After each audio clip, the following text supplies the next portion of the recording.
December 28వ తేదీ నుంచి జనవరి 3వ తేదీ వరకు ఈ వారం కన్యారాశి వారికి ఏ విధంగా ఉండబోతుంది? కన్యారాశి వారు చూసుకున్నట్లయితే ఈ వారము గురు శుక్ర గ్రహాలు అనుకూలత కారణంగా వృత్తి ఉద్యోగాల్లో ప్రాధాన్యత అనేది పెరుగుతుంది. కొత్త ఉద్యోగాలు మారడానికి కూడా బాగుంటుంది. వ్యాపారాలలో అనుకోకుండా లాభాలు పెరుగుతాయి.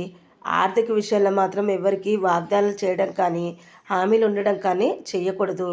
ప్రముఖులతో సన్నిహిత సంబంధాలు ఏర్పడతాయి. ప్రేమ వ్యవహారాల్లో సాన్నిధ్యం పెరుగుతుంది. కుటుంబానికి సంబంధించిన శుభ పరిమాణాలు అనేవి చోటు చేసుకుంటాయి. ఆధ్యాత్మిక చింతన పెరిగి దైవ కార్యక్రమాల్లో పాల్గొంటారు. ఆరోగ్యం మీద శ్రద్ధ పెట్టాలి.